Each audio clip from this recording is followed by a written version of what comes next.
What's in the box? Not till you give me the What's gun. in the box? Give me the gun. It's me. No! It's one small step for man. Hold on to your butt. The universe is in us. For science! What's up, Science Team? I'm Nick Uhas, host of Science Show, Nicopedia, and lover of science.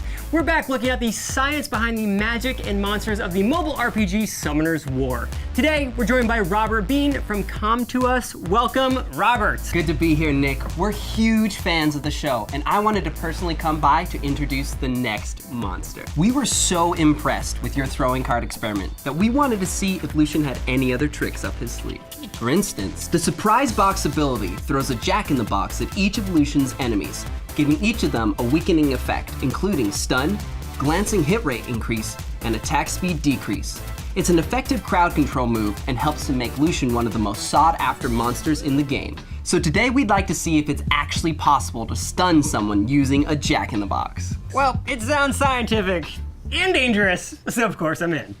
Most jack-in-the-box springs are pretty wimpy. Releasing the lid and uncoiling the spring generates less than 10 newtons, so less force than a mousetrap. Also, rendering someone unconscious is not an exact science. Knocking someone out is not necessarily about force so much as making someone's head move violently and forcing their brain to shut down temporarily. An Olympic boxer can generate between 500 and 1,000 pounds of force in a single punch. So for the sake of this experiment, we'll aim for that as a knockout. When you compress the spring like this, it stores all the potential mechanical energy. And when it extends, like this, it releases that potential energy. A spring big enough and strong enough to generate a knockout would be so stiff and so heavy, it would be far too dangerous and impractical to use on the battlefield. Okay, so a handheld jack-in-the-box operated by a simple spring and crank cannot generate 500-ish pounds of force. So we're gonna try to make our own highly dangerous, not really a jack-in-the-box, to see if we can reach around 500 pounds of force. So what I've built here is a compressed air cannon. You may have seen something like this at a sporting event where they shoot t-shirts into the crowd. But this time we're fitting it into a box, a jack-in-the-box.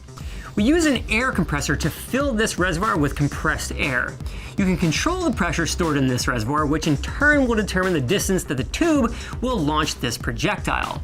Pressing the trigger releases the compressed air, creating an open system which should propel our projectile out of the tube. But let's see if this works.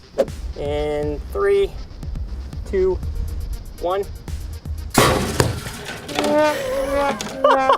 That worked exactly as I expected. I want to try a couple more things, so let's keep sciencing. We've increased the air cannon to 75 psi, so let's see what happens. 3, 2, 1. I've totally destroyed this slinky, so we've removed it from the equation. I've filled the air cannon back up with 75 psi, and we're gonna give it one more shot. 2, 1. Oh, I think the foam ball is changing the way that it flows through the air, which is changing our trajectory. So we're gonna remove the foam ball and we're just gonna be working with this. So let's give it another try. And in 3, 2, 1. Oh my God!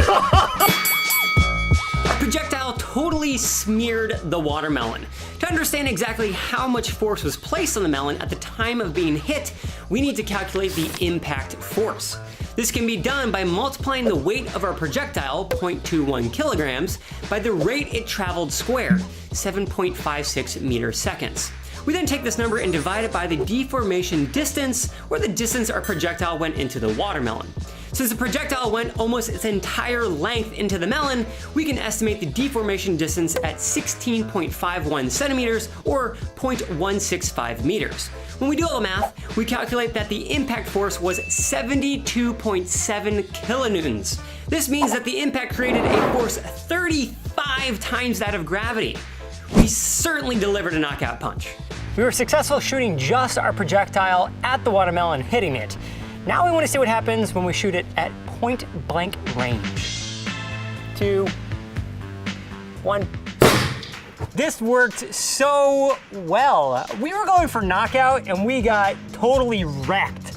There's this little piece of the watermelon that actually has the label of the cap of our projectile stamped right into it. In fact, it's the exact same size, meaning it pushed right through the watermelon. In terms of this experiment, it was a total success. I would say that the Jack-in-the-Box air cannon is a very well-equipped weapon for the battlefield. Lucian, that joker has an ace up his sleeve. That's going to do it for this episode, but make sure to check out all the great experiments behind the magic and monsters of Summoner's War in our other episodes. Go ahead and hit that like button, subscribe, and let us know in the comments which experiment was your favorite. Don't forget to subscribe to Skybound Games and our partners at Summoner's War. And we'll see you really soon. Wow, yeah. You could even say that would give you a splitting headache. It would.